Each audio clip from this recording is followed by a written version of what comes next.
on with the conservatives in America? Now the RNC Chairman Michael Steele is picking on Rush Limbaugh, calling him an entertainer whose show is, quote, incendiary and ugly.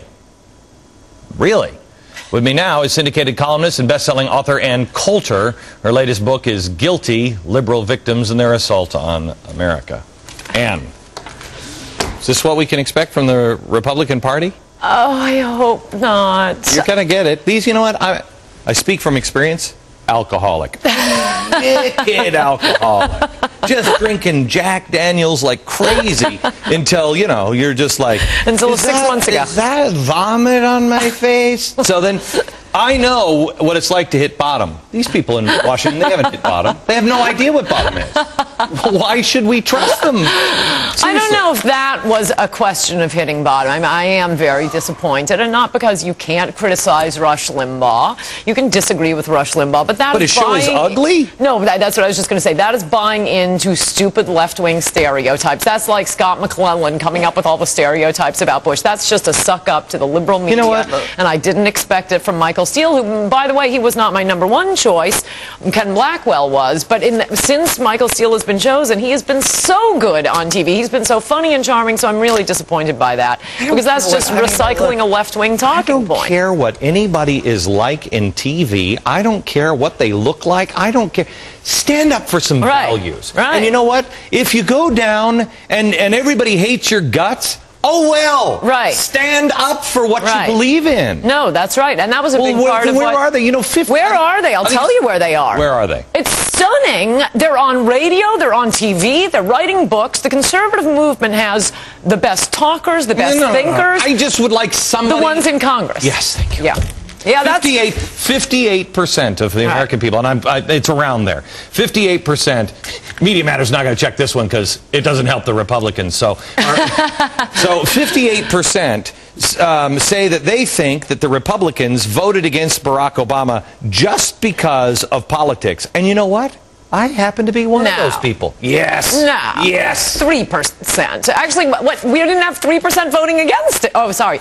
No, you can't tell me, Ann Coulter, that there aren't a lot of Republicans in there that's going, yeah, you know what? If I vote against, then I can be in the opposition and maybe they'll look. No. But if it was reversed, it would be the same damn thing. They'd vote the same way. No. Now they can vote their principles. Some of them didn't vote their principles. What principle do they have? Name one.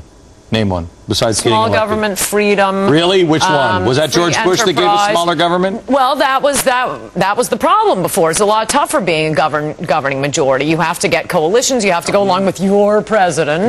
Bush. May I just, Heidi, who's normally Aaron, she's dressed in the little pigtails today. She looks like Heidi. We haven't had any hot chocolate, and now she's telling us we have to break. So hang on just a second. Hang on. Deficits, debt, and decision time. How would Ronald Reagan handle the current economic crisis? Newt Gingrich, live from the Reagan Ranch. Hannity, tonight on Fox. Back again with syndicated columnist and best-selling author Ann Coulter. I think we just wrapped everything up on the break. Yeah, we did. We were sorry we were kibitzing without you.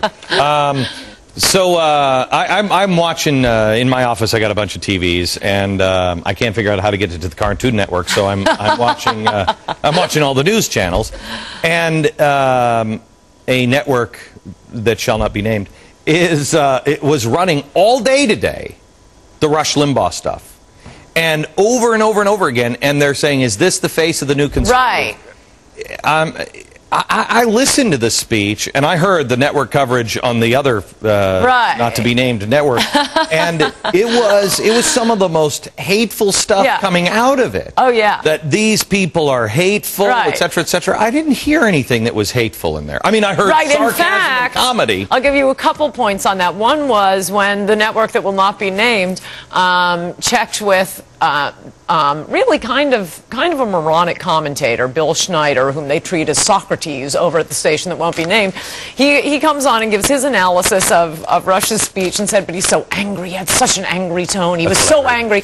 Okay, as he's saying that, right next to him is running the video of Rush Limbaugh talking. He's laughing, he's smiling, he's joking. It was like a sketch from the old half-hour news hour. And the other thing about this that I noticed, because I was there, and some of my friends, or guards and publicists and so on, who hadn't been to a CPAC before, one thing that is overwhelming about CPAC is all of the hot babes. I'd be a conservative if we weren't so good looking, but wow, we have a lot of pulchritude on our side.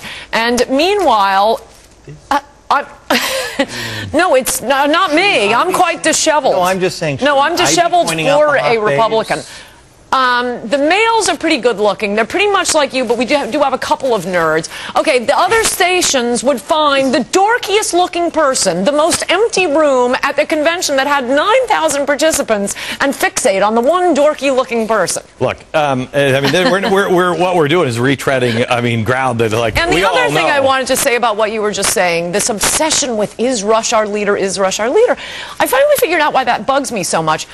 Right-wing and conservative power has always bubbled up from the bottom. Rush Limbaugh came out of a very strong legal family. He goes on radio, gets fired, gets fired, gets fired. Free Republic, just some guy out in California. Joe the plumber. It's always been bottom up. Sure. Not with the Democrats. Oh, no, they have a Nazi collaborator, literally, international financier George Soros funding their phony grassroots organizations. So they look at Rush and say, who's funding you? Well, Rush Limbaugh's funding Rush Limbaugh. Oh, and Rush, you could fund me as well. It'd be all right with me. I wouldn't say no.